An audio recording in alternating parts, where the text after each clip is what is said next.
First, let me thank you for allowing me to share with you during this seminar.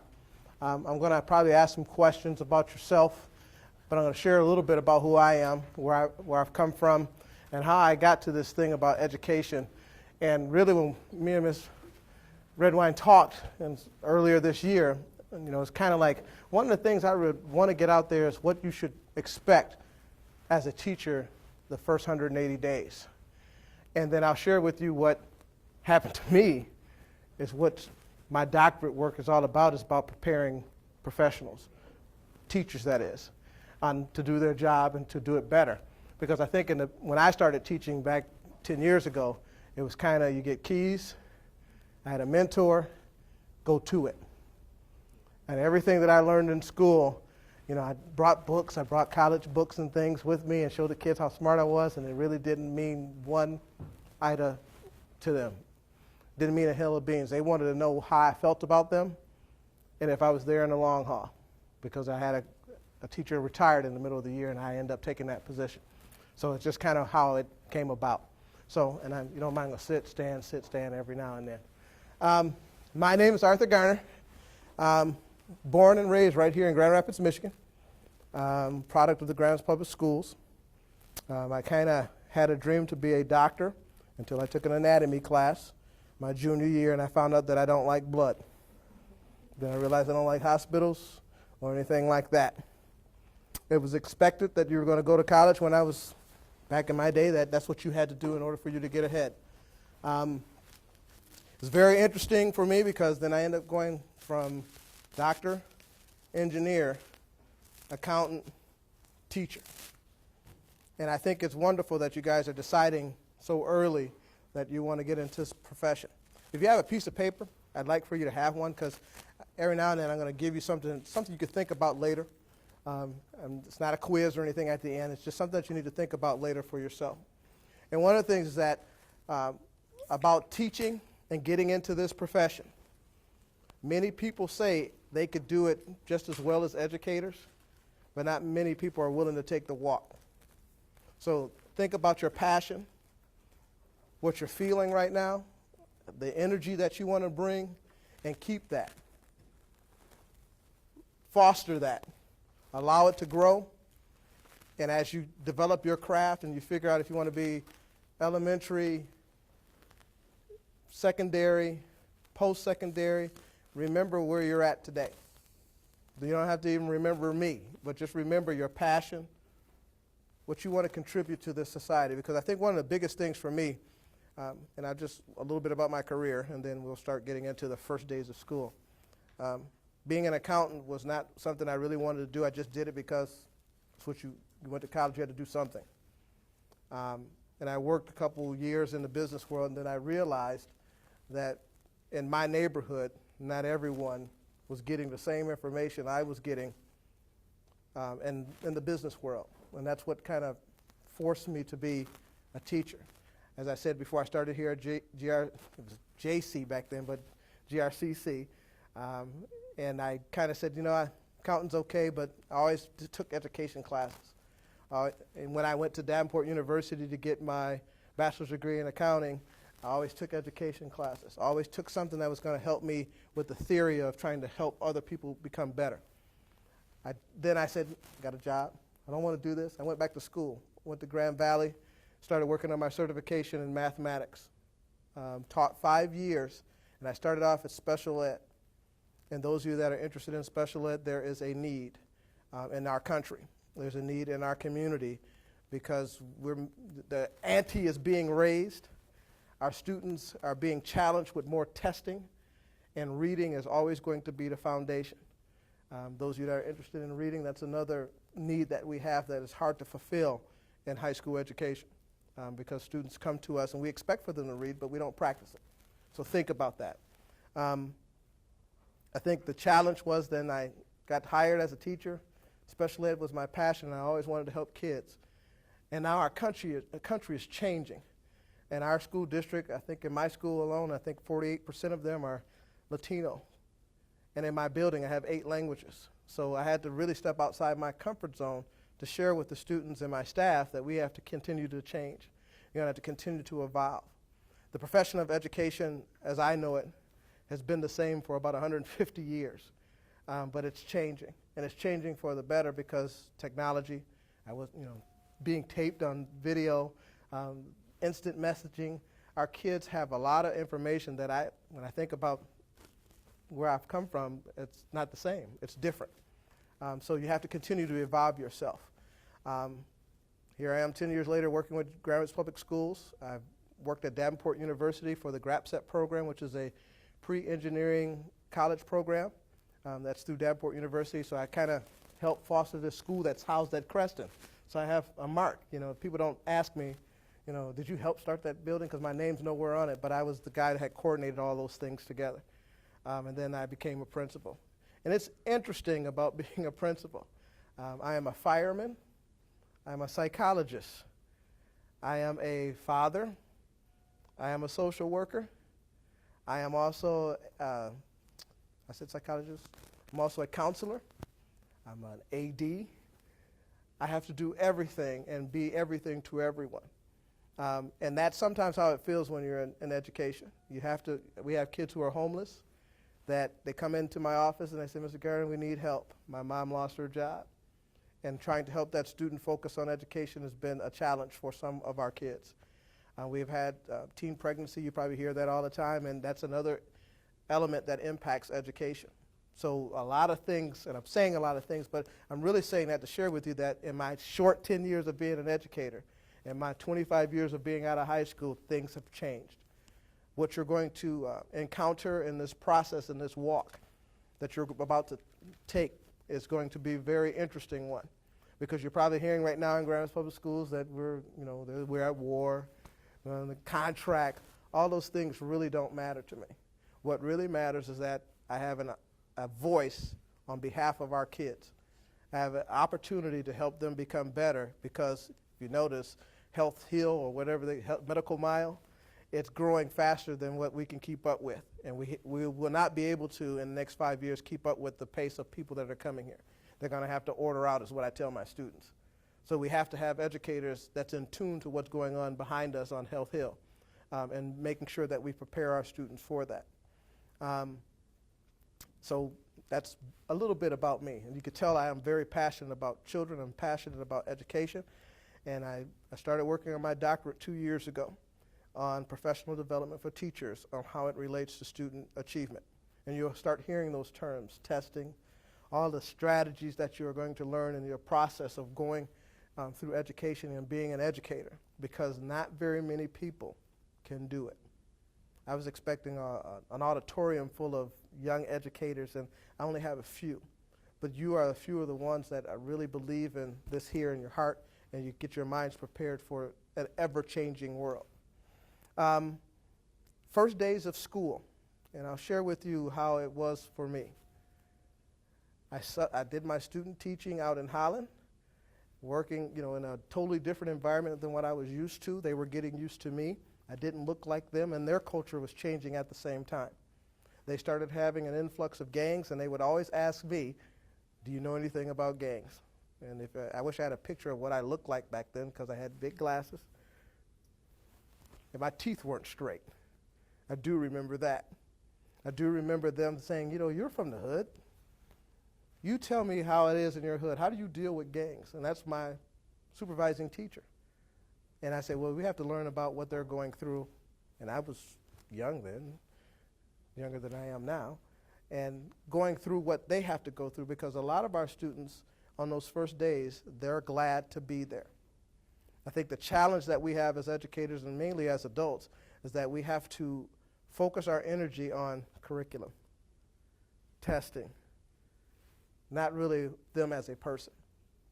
Again, when I think back on it, I get emotional about it, because I don't think that person understood really what their purpose was in education. Because I did doubt it at the time. Is that what I'm going to have to deal with as a teacher? And then my first job was at Creston High School in the special ed department, and I just took a job. They needed a teacher. So I said, I'd rather be here than anywhere else. And I think at that time I was just given keys, a lesson plan, go to it. So I had to do a lot of things along the way to prepare, and I was doing it on the run. First days of school, as you go through this, I really would like for you to think about this in your journey.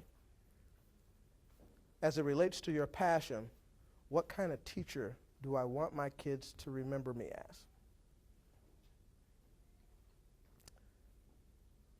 Another thing about teaching is that I want you to know up front, the profit, like in organizations, like General Motors, when they do their quarterly reports, we don't see those.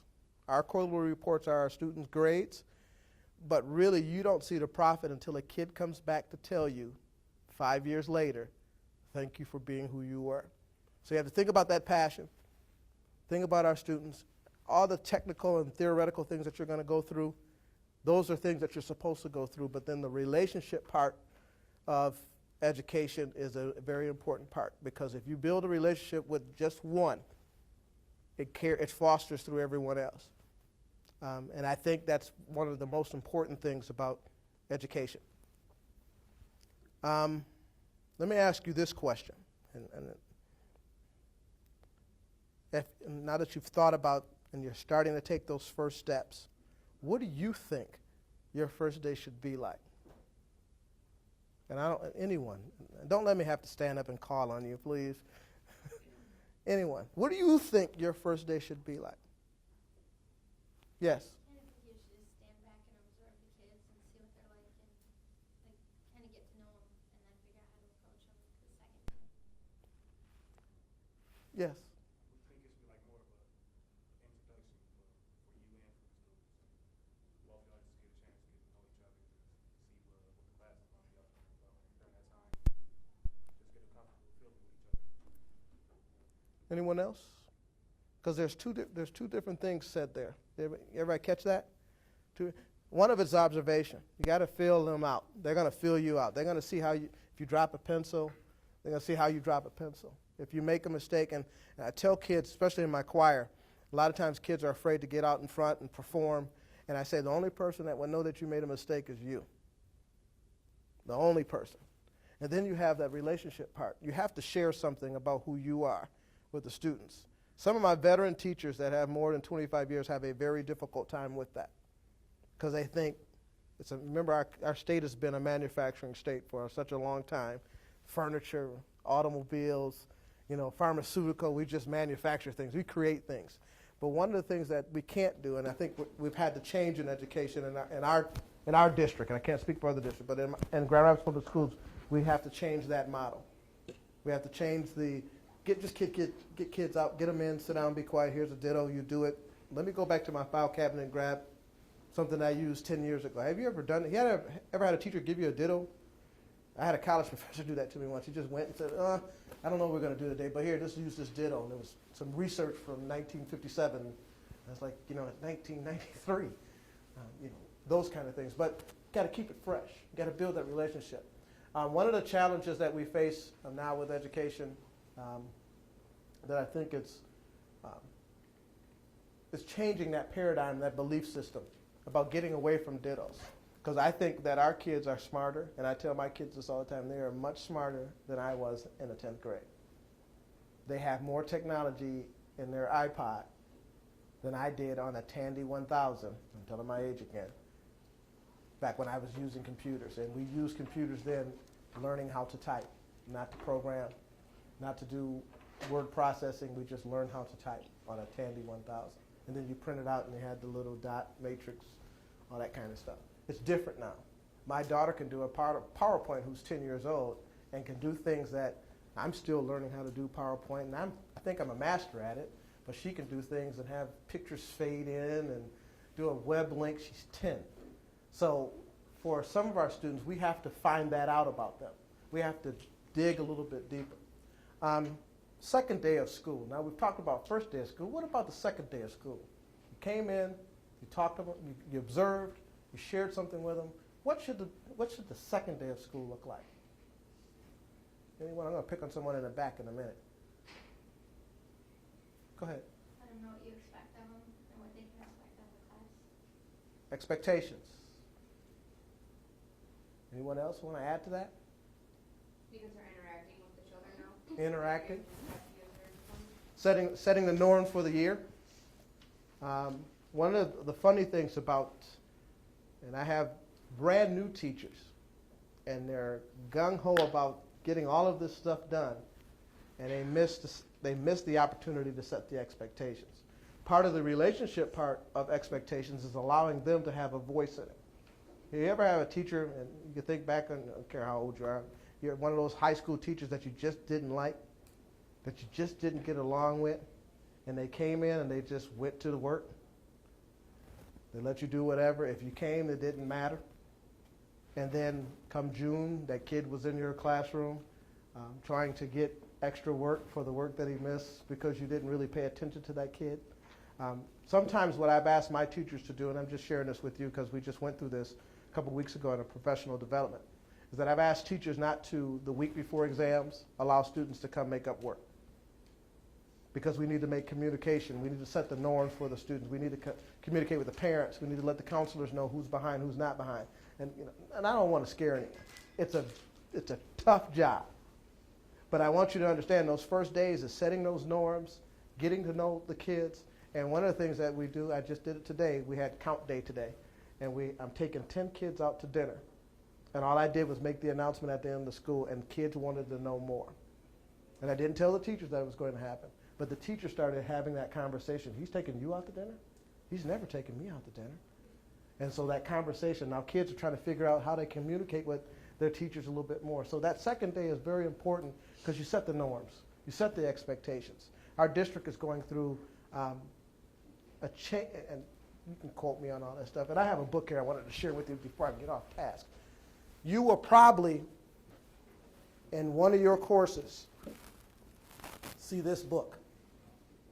I share this book with, it's called The First Days of School. It's by Harry Wong. He does a lot of conferences. He does a lot of speaking engagements. And I'm hopefully one day when I get my doctorate, I'll be able to do what he's doing and not work and go around and have people pay for my hotel fare and my airfare, and I could just come and speak for $2,000 an hour, something like that. It's kind of a good job. So, but part of his message is really be prepared. I am kind of anal about lesson plans. I am one of the few principals in Western Michigan that spent my summer not golfing, but reading teachers' lesson plans, reading the curriculum, making sure I was familiar with what I was going to teach. Because if it's bottled, kids will eat it alive. And Harry Wong gives you some suggestions. So if you get a chance, get one for yourself and just start going through it. My sister just got hired in Grand Rapids as an elementary teacher, and she took a course in this. And she took the course, and she was like, well, I'm done with it, and she put the book away. So you need to review this, because it talks about some things that it's important to you those first days. And I don't know why I came up with the first days of school when Ms. Redwine asked me to be here, but this is sitting on my shelf. And my teachers always ask, could I see it? Could I look through it? Because it talks about classroom management. That's one of the first days of school is about those expectations, but it's also part of your management. Because once you share with your kids, one of my big things when I was teaching calculus, to let kids know that I was human, that I was not this ogre, and that I just wanted you to take calculus because I was trying to punish you. I play PlayStation. I grew up with it. And so I said, my day, and I shared this with kids, and that's how I hook kids. Because now kids come to me after they're inviting me to their weddings. Come see my baby. I just had my first child. Mr. Kern, I just got my first job. I want you to come to my housewarming. And kids remember the fact that I would always talk about PlayStation. And that on Friday night, I was not going to the basketball game, even though I was a coach. After the game, my goal was to get to my PlayStation. And by sharing that with the kids, I had a hook. A niche, and if you take a management, a business marketing class, they talk about finding your niche. And you have to find something that you can hook kids. I had one of my former principals tell me one time when I said I would never be a principal. And he said, you know what, you have a niche. The kids want to take your class. I'm pushing my staff to have kids fight over one another to get into their class instead of fighting over one another to get out of such and such class. I got to get out of that one algebra class. I hate algebra. And sometimes it's not the course, it's the teacher. It's the tone that you set. It's the fact that I know that my students at Central High School, they look for my truck. I've never had a car, the tires taken flat. I haven't had anyone key my car, but they will always look for my car. And they felt comfortable with me. My former principal, who's retired now, would always say, the kids want to take your class. What are you doing in that class? I had a young man, and I hate to talk about jail, but I had a young man that just got released out of jail over Christmas. And his mother works for our district, and she was calling me. Mr. Garner, Jason needs to see you. And I'm like, Jason, I can't remember this kid. He had you for geometry, he had you for algebra 2. He wants to see you. And I'm like, why? I said, where has he been? Mr. Garner, he's been locked up, but he remembered something that I said on the first days of school. He was notorious for skipping. He was notorious for hanging out with other kids that he shouldn't hang out with, that his mother didn't approve of. And he remembered this, and he reminded me, he said, Mr. Garner, all those 7 years I sat in jail, I remember what you said. My expectations of you are high, and they are great. And he said, one class you shouldn't miss is Mr. Garner's class. And he just wanted to tell me that he had learned his lesson, even though he learned it later on. And I thought that was profound for a young man to seek me out because of something I said, because I don't remember saying it, but I do recall saying something similar to that. And just because of the relationship I had with the student on the first days of school, he made it to every class. And after I look back in my book, and I used to take pictures of my class because I had an assigned seat so I could remember where they were, and he sat in a third row away from the window, fourth seat. And he was there every day. I do remember it, and he had beer and goatee and all that kind of stuff. But what you do at the beginning of the school year sets the tone. I had a kid named Nathan Polanski that sat in the back, slept every day. I gave him an E. I had to. I didn't want to, but he was there every day. Father was upset. But my explanation to the father is that if I don't teach him the lesson now, what lesson will he learn later? And that was from the first day of school. And I asked Nate, tell your dad. You come to school every day? He said, yes, Mr. Garner. I said, do you go to any of your other classes? No, I remember Nate because he was in ROTC. There were only 2 classes he went to. Geometry, first period, my class. ROTC, 6th period, end of the day. The rest of the day he skipped. But because I said, Nate, you can't sleep in my class, but you have to do something, he said, Mr. Garner, I'm here because of you. Not because of the class. I'm here because of you. Because he wanted to hear a corny joke, and I told a bunch of them. He wanted to see what I was going to wear. And then I rearranged my room every 2 weeks just to confuse them, to keep them on their toes. I made the environment different. How many of you have seen the movie Dead Poets Society? Robin Williams? You've seen that movie? Mm-hmm. If you haven't seen it, it's a classic. And I'm corny, that's my nerdiness coming out. Because I watched this movie, and I watch it over and over again. I even had my kids watch it, because there's a scene in the movie where Robin Williams tells these young men to step on top of their desk. And the kids didn't understand why he did it. And I had my staff do that in the staff meeting, and they thought I was you're whack. You're crazy. I said, but you have to see the world from a different perspective. And I've taken that with me all the time. And it just every time I'm in an opportunity to talk to students, I ask them to stand up from where you are, because where you sit, you see something different. And I have a 10-month-old right now. He's starting to walk. And I'm going to have him watch it. And my wife and I were talking about changing our perspective as far as how we educate our children. There's a 6-year gap between him and my oldest son, and there's a 10-year gap between him and my daughter. So I know that my daughter's getting ready to go through teenage years, which I'm looking forward to that. And she's a beautiful young lady. And then there's my son. He's my son, my first son. But then there's Elijah. And what we do for Josh and Elena, I have to adjust. Because with Elena, I didn't have a handbook. Teaching's like that. Curriculum, yeah. Benchmarks, yeah, those are things you have to do. But the challenge is, it's different for every class. With No Child Left Behind, if you ever get a chance to read it like I did, again, that's my nerdiness coming out, read it. Read it and really break that law down, because there are a lot of things that we're held accountable for that sometimes you think, oh my goodness, how are we ever going to pass AYP, which AYP stands for Annual Yearly Progress. How are we going to do that? And some of my suburb counterparts, we talk about that all the time, and I always refer back to my children, because they're all different. Every kid in my school, out of 1,000 kids, 3 small schools within a bigger comprehensive high school, they're all different. What are you going to do, and you can write this down, what are you going to do to impact their future? The challenge with education and getting teachers to be part of a leader. I met with my student teachers, which I'm one of the few teachers, principals in Western Michigan that meet with student teachers. I meet with them once a month.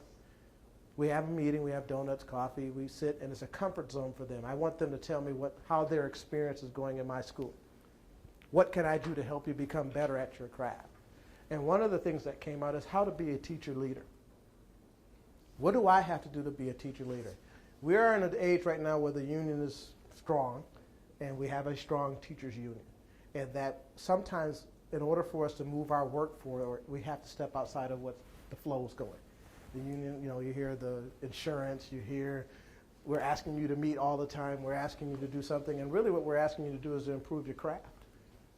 Because research shows us, and the data shows us, that we're not cutting the mustard, and we're getting, I think the United States right now is like number 15 in the world as far as math and science is concerned, together, when we were number 1 and 2 at one point in time.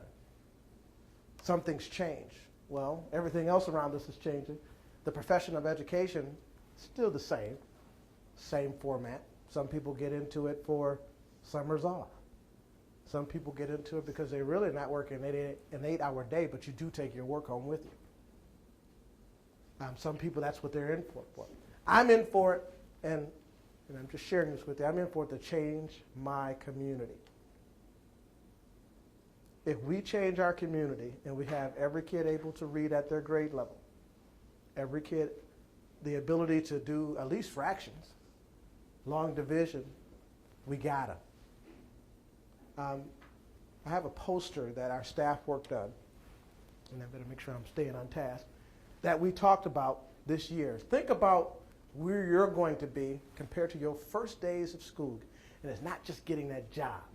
Because there are a lot of people, I just need a job. I've had many interviews when I just need a job. I paid all this money to get this degree. I went through all these hoops to get my certification. I just need a job.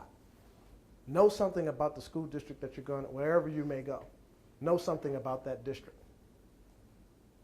That's important. That's a very strong selling point for me.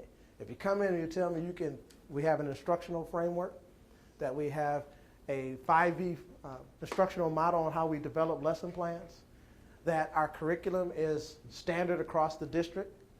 Know the curriculum. That's very important. Know who you're going to teach. In my building, 48% African American, 48% Latino. I've had to learn more about my Latino population than I did the African American. Why? Because you can tell. I kind of know them. But at the same time, I don't know them because they're not the same. The young men today, and true story, I had a young man come in today. Mother decided that she's going to take a job somewhere else. He's 18, 6 months to go as a senior. Part of my job as an educator is to help him prepare for his life. That's a very powerful thing. Not just graduation, but now his life.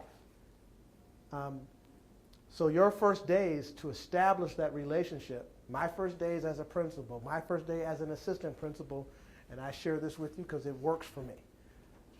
I know one thing good about my students, all 1,100 of them, and one thing bad about my students. And the good thing is that they have a dream. How do you contribute to students' dreams? Ask them. Think about it. Ask your professors, how do they relate to your dreams of becoming a teacher? Challenge them, because that helps you become a teacher leader. That helps you think outside the box. Another important thing that I think that you need to know, with my building being 48% African American, 48% Latino, all the testing that's involved and how it relates to your craft. We have Michigan Merit. I have ELPA testing, which is for my non-English speaking students. There is Work Keys testing, which is a work readiness certificate that students need to have. And those of you that want, how many want to be in secondary? Can I get a show of hands? Secondary? So I'm talking, can I talk to you guys already? Secondary is the greatest, no, I'm just kidding. That was a joke, people. Elementary is good, and it's great. And I don't know if I could do elementary, to be truthful, because I don't know if I could take all the hugs. I don't know if I can take all the wipings of the nose and making sure that the scrape and he has a Band-Aid, because I have a 7-year-old and he drives me crazy with Band-Aids. But one of the things with elementary that's different than high school, secondary. Elementary, you have a smaller nested learning community. This group right here is your nested learning community. Being able to come to something like this, I did not have going through my certification process. It was class, work, and so how many of you are working right now? Everybody's working, right? Well, work. And that's tough to balance those things. But this group right here is very important because you need to feed off of one another, especially in those days when you think you're not going to get it done. Or those days you're running short. This is a nested learning community. And one thing that I have learned from elementary school is that having a nested learning community in a secondary is very important. The way it's divided up now is departmentalized. Everything's math, science, social studies, English. What we have done in our building in the past year is divide the groups up in cross-content areas. So now math teachers are on a committee, a learning committee with a science teacher, social studies teacher, special ed teacher, so you get to know everyone. The task that we have in front of us is that I cannot see over the horizon. And that's a theme that we use, and this kind of this piece of the puzzle thing lapel that I wear, is that we're all a piece of something greater. In order for our community to be great again, or Michigan to be back on the map again, it's going to take teachers to work together along with the legislators to make sure that we're moving our kids forward. How many have kids here? And I hate to ask that question. Have kids? Think about this. Write this down. You guys can write this down. Think about a young person, niece, nephew, great niece, friend's baby girl, your own child, little brother. Think about the kind of education you'd like to give to that kid. I challenged my staff this year to bring a picture, and we have a big, thick DVD binder in my office of the kids that are affected by the education that we give. And that's my kids, their kids, nieces, nephews, cousins that have not been in school yet, and the kind of education you would want for them. Then look at yourself as the teacher. What kind of teacher will you be? So when you walk in that first day of school, are you nervous? You will be. Will you have a principal similar to me? I hope so. Someone that's passionate, someone that's not always data-driven, sometimes that can look at the numbers and say that's a starting point. It's not the end, because I cannot see over the horizon. With all of the testing that's coming down, and I think we take MEET tests from 3rd grade all the way up to 9th grade. We have a Michigan merit exam now that has been established. There are some schools that have an exit exam that they have seniors take before they leave. So you think about that little one in your life, or that person that you're attached to. What kind of education would you want for them? And so on those days that you feel that you're frustrated and your lesson plans are not going where you want them to, think about that young person. And I've asked my teachers to do that, and we meet once a week to talk about that. Are we doing what we said we're going to do? Are we giving students an opportunity to be successful? Did we establish enough rules? Or maybe sometimes were we too strict on a rule and we could have been a little bit more flexible? Ever had a teacher that just wouldn't bend, wouldn't give to you? You had this paper, look, my mother was sick. I had to work, I have a kid that works 3rd shift. How can I work with you? And that's one of the things that really kids will buy into. If they know that you're willing to work with them, they'll do anything you want. I have kids that will jump off the building for me because they know I care. They know that I'm trying to have their best interest. I have kids who will change classes just so that they could see me during lunchtime. Mr. Garner, can I drop that class so I can be at A lunch, because I know you're at A lunch. And I know you have to stay in that class because you needed to graduate. When you think about those young ones, I mentioned earlier about dreams, knowing that's the good thing you need to know, but then also know something bad about the kid. And not really bad. I'm thinking about a transgression that a student goes through, like kids that can't read. What do you do for them? The law says we have to teach them all, but sometimes they get pushed in the back. What about that special needs kid? That math is not their subject, and they're not going to do math. How do we help that kid realize that that's part of their dream? One of the things we deal with in high school is suspensions a lot of times, and it's really interesting to me on how it gets gray, because our ultimate goal is to educate students. Another thing that we don't do well is that we don't really stay true to our mission. It's, we have a high school, we're going to get them through, they have so many credits they have to get, but what changes? This is another question I'm going to ask, and maybe someone can help me. Think about all the elementary schools that are passing AYP right now. What happens to the students when they get to high school? What's different? What changes? Why do we make it change? Does it have to change? Think about that. Because I think about it all the time, and that's a tough question to answer, because I see these elementary kids, and I see them at my house, and they're throwing snowballs at one another, and all of a sudden they're going to come to my high school. What changed? There are kids that I see that I went to church with, and now they're high school kids, and they have beards, and the girls are shaped differently, and they're not the same little kid that they were before. But what's different about them? Because when I look at them, I still see the same kid. A kid who's trying to achieve their dreams. A kid who's trying to do what I was doing when I was their age. So what's different? There's nothing different. Education is still math, reading, arithmetic, writing. The atmosphere? Say it again?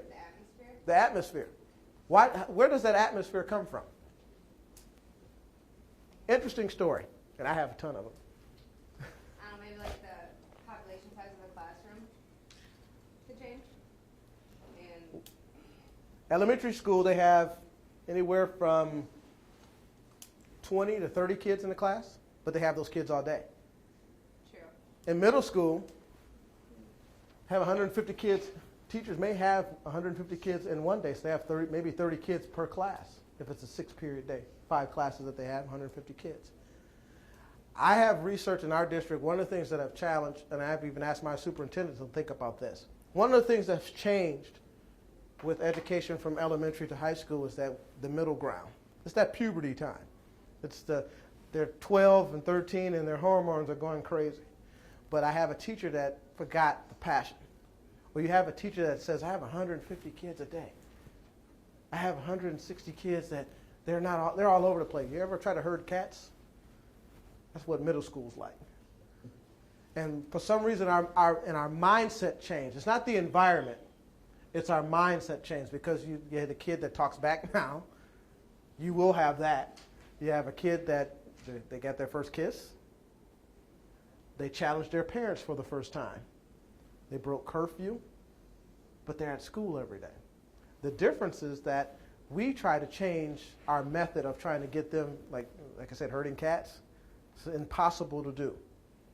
So when you look, if you ever get a chance to visit a middle school, go to Grand Rapids Alger Middle School. It's on the southeast side of Grand Rapids, and it was a different environment until Mr. Garib, who's the principal there now, took over. And if you ever get a chance, just visit to walk through, because their classrooms are not set up like this. The classrooms are very wide open spaces. They have bean bags, which would never make it in my school. But that's an environment that is more comfortable for the kids. The kids feel more comfortable with who the teachers are, and the teachers are committed at Alger to make sure that the kids understand the reason why they're there. Because we lose them for some reason in middle school. And when you think about environment, and I'm going to piggyback on that, when you think about environment, what should a middle school environment look like?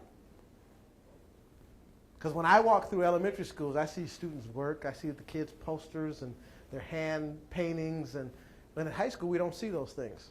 We see the rules, we see what not to do, we see video cameras, we see you have a locked door, all kids go through this door. In some schools on the east side of the state there are metal detectors. We're fortunate that we don't have them on this side of the state, but that the environment changes. We start treating the kids as adults. I've done some research, and I have to think of the guy's name, but you think about the age 9 to 20. What's really going on with the kids? Anyone? You think about it? What's really going on? Think about your own life. What were you doing between 9 and 20? education was really the last thing on your mind. It was about social, being accepted, dealing with your emotions. And I have 4 sisters, and that was not fun for me in high school. And I'm the oldest of 5 children. So I have 4 sisters, and the youngest one is just getting ready to graduate now, so that tells you how old my dad is. But think about what you've gone through. I think about some of my friends and what we were thinking about in high school, what I was thinking about in middle school. The last thing on my mind was education. And for some teachers, the only thing we think about is getting that curriculum done. And what changes for our students, and hopefully one day I'll be an expert on it, what changes for our students is that they're going through something that we've already been through. So I'm kind of a goofy principal because I hug the kids, I let them know that I love them, I tell them that all the time, but I let them know that I'm also going to put the hammer down if I have to. They respect that. I'm up front with them. I don't hide anything. I share what they need to know, like graduation requirements. I know the curriculum. Again, I said that before, and I'm going to keep saying that, but know the curriculum, because when there's a gap, you need to know how to fill in the gap. You need to know that the students are going through craziness. So your elementary teachers, you have it safe. You don't, once they're 9, you can turn them over to the 6th grade teacher, 4th and 5th grade teacher, and let them go. Because that's one of the experiences I'm going through as a father with a 10-year-old. Something chemically is going on in their body, and we forget that as educators. So we lose them in the process because we don't nurture their social side, their emotional side, and their mental side.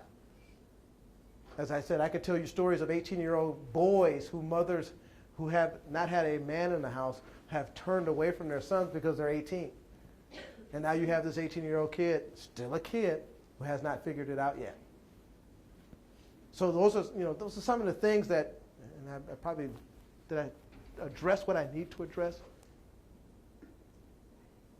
As an individual, when you think about your piece of the puzzle of the greater scheme of things, as a teacher in your classroom, know that the history of education has been autonomous individual freedom, judgment on how you are going to use the curriculum.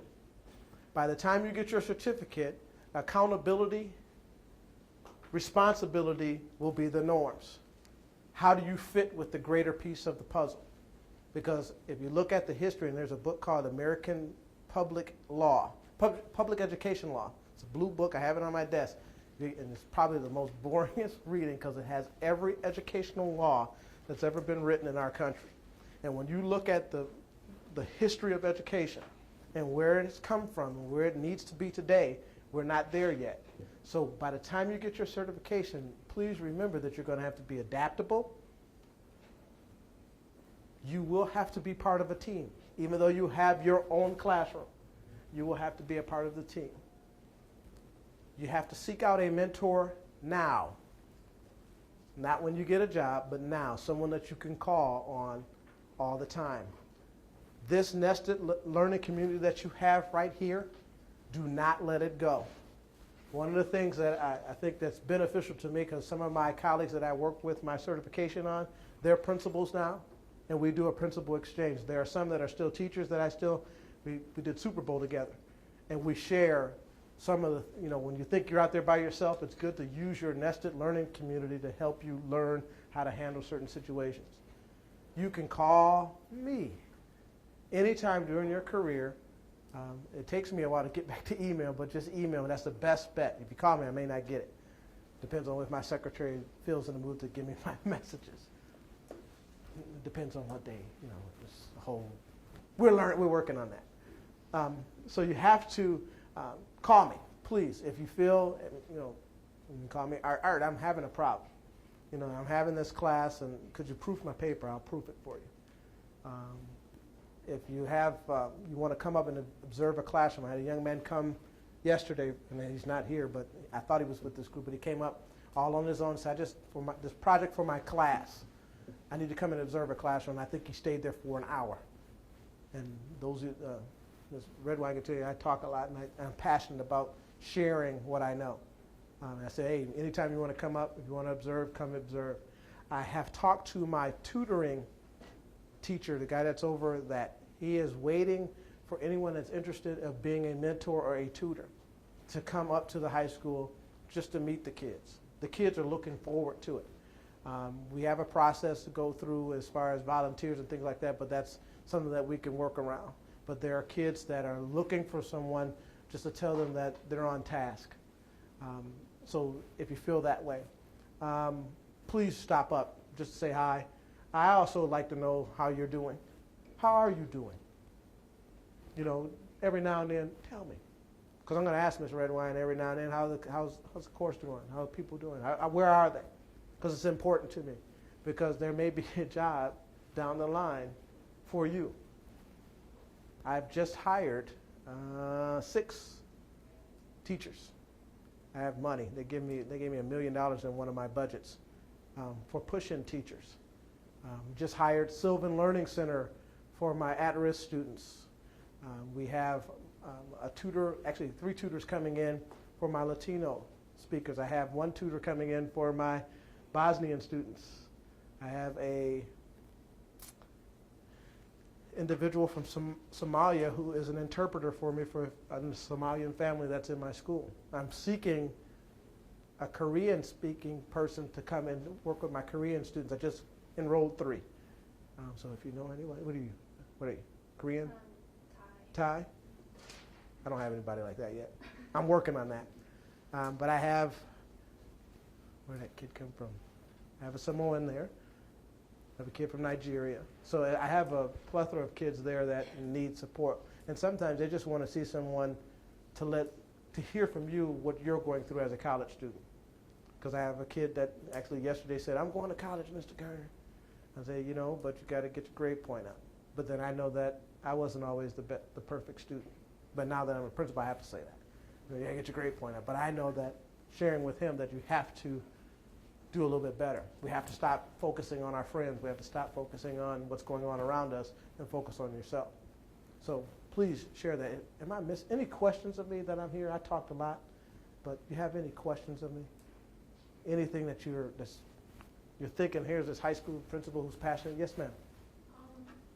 I've kind of been experiencing like passion more in spurts where it's kind of like I feel really passionate and then, you know, when your confidence drops down, what do you recommend, you know, as first year teachers that we do on those days where we're not really feeling the passion, even if it's there, we're not really, I don't know if you know what I'm saying. Yes, I do.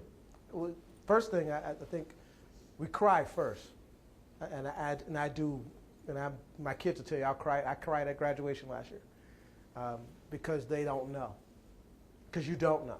There are days, in my experience, where actually my registrar, we had a cry session last Friday because we have a group of seniors that we're afraid that may not graduate. So we had the hardest thing is having to tell a kid and their parent that they may not make it. There are days, honestly, leave the job at the job.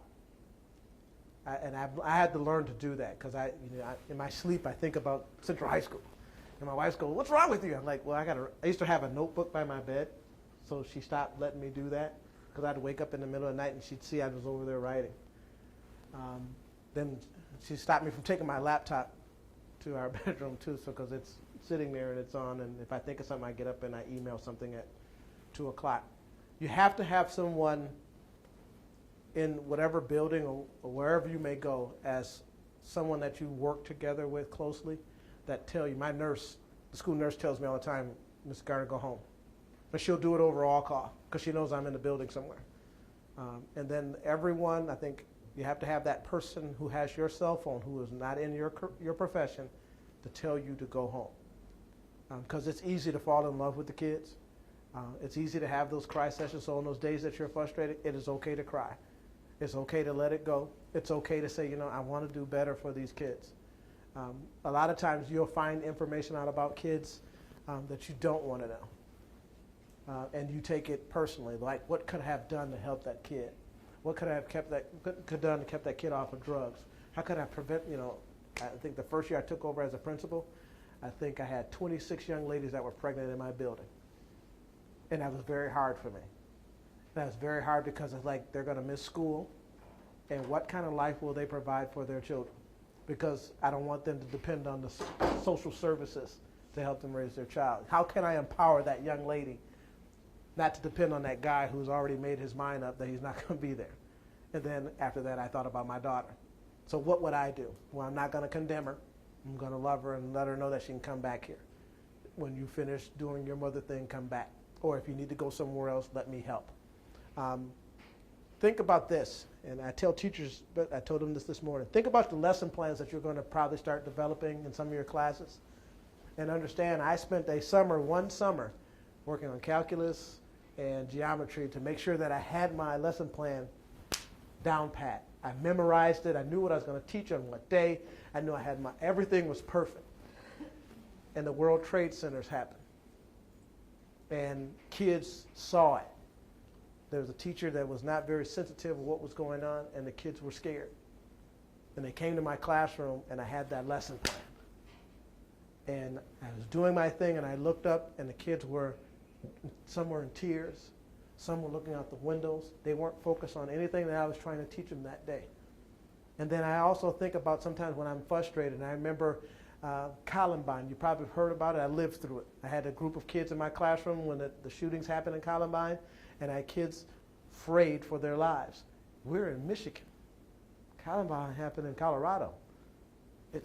How can I convince a kid that it's not going to happen here? So that lesson plan that I had developed went right out the window. So there are times when I had to leave that at home too, because I worried about how my children or my students were going to respond the next day. It took me a week on the Columbine incident to get my kids focused back on geometry, because my class was on the corner and they didn't have an escape route. They had the fire escape, but we didn't have any escape route. I said, Mr. Garner, what if someone decided to do that here in our building? And part of the education process had nothing to do that week with geometry or calculus that week. When the Trade Center happened, I couldn't get anything done because I was a department chair, because my staff was afraid, and they were wondering what was going on. We're all trying to make sense of nonsense. So, you have to, it's okay to be passionate, and sometimes you feel those little sons of guns, they're just not doing what I want them to do. It's better to, and I tell this to parents, I like to be an extension of you, because I'm going to treat your kid just like they were my own child. So if a kid does something wrong, I'm going to chastise them like they were, not my father did, but the new way of chastising a kid. I make them clean. I have them come in after school. I'm one of the few principals that make kids serve detentions with me. They have to go to a meeting and sit outside the meeting room until I get done. They hate that. They'd rather go clean toilets than sit outside one of my meetings and wait for me to get done. And also, create something other than education. Do something else. Find something else that you like to do. If it's walking, if it's hiking, my thing is PlayStation. My wife hates it. That's all you do. That's the only way. I spend only an hour on it just to escape. Not to think about my doctorate work, not think about what my kids went through, just to spend an hour by myself. Those of you that have significant others, don't forget them, because this education thing will consume you. Continue to learn your craft to be better. Marzano, and I'm not sure, I didn't bring that book with me. I brought one of his books. Dr. Marzano is one of the researchers that I use with my doctorate work, and we use some of his instructional strategies. He has a couple books called, this one is called Classroom Assessment and Grading That Works, and this is how you should grade. Have you ever thought about grading? Do we have a class about grading? We probably should have one, because I know a lot of teachers that grade on percents. There's some that grade on 12-point scale. There are others that grade on a 4-point scale. There are others who if they feel good about the student, and I have a student, true story, student that was in my class, Mr. Garner, I got an A in the class and I didn't learn a thing, but I got an A. So my question to that teacher was, why did she get an A? Because she didn't bother me, and she did all her work, but was the work right? So if you ever get a chance, it's Marzano. It's Marzano.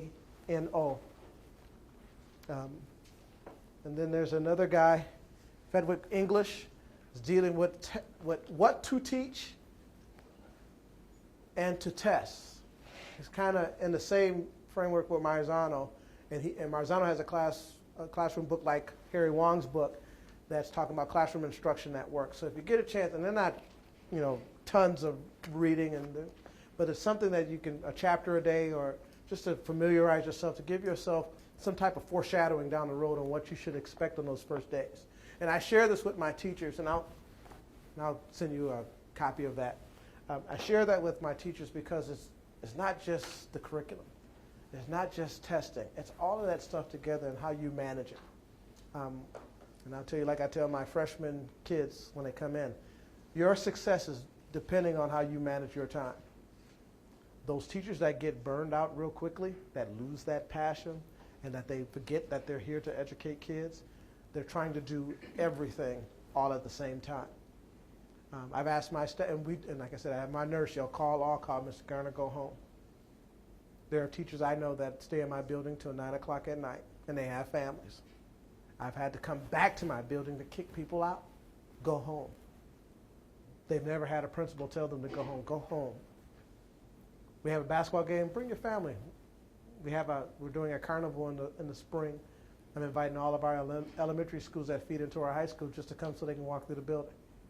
But that's an opportunity for their parents to see me and know that I'll be there. So it's just go home. Sometimes it's okay. It's okay to, and I hate to, you're going to kill me, Ms. Redwine. It's okay to sometimes to do a paper early and not worry about it. It's better than doing it at the last minute. And sometimes if you work it out, just like you want the students to want you to work it out, leave it alone sometimes. Take 2 days, don't do anything. You ever feel that way sometimes? I know I do. I know I take my cell phone when I get home, I plug it in, my wife turns it off. People go, I called you this weekend. Didn't hear the phone ring. It's cut off. And that's just some advice. You'll get it and understand that it's not as easy as some people think it is. I had a guy tell me, I could be a principal. I can come up there and run your school. I'll get those knuckleheads in charge. I say, well, first of all, I don't refer to them as knuckleheads. They're my kids. And how dare you talk about my kids. But come on up. You think he's ever come? Never come. He's driven by. He's come by. I thought about coming by, Mr. Garner, but I can't come in there because that's a big job. And I cannot do it without my teachers. So keep the passion. Thank you for allowing me to come in here to blabber and just to share with you what my experience have been over the last, it's going on 13 years for me in the education field, and that it didn't start that way, and that I'm glad I'm here. I told my superintendent last Monday they don't have to pay me to do this job. It's because it's going to help my community. It's going to help us keep up with all this technology. The Van Andels, they can have their buildings, the DeVos, they can keep spending all that money, but I think the best value for me is to educate the youth and let them know, because most of the kids, when they go away to college, want to come back here. Never thought I'd be where I'm at today. And I couldn't have done it without my teaching staff and the students. So thank you so much for letting me be here. Any other questions? I know just want me to shut up, maybe. Please ask. Again, if you think of something later, and you can contact me at Central High School. They'll find me somewhere. Well, we want to thank Mr. Garner for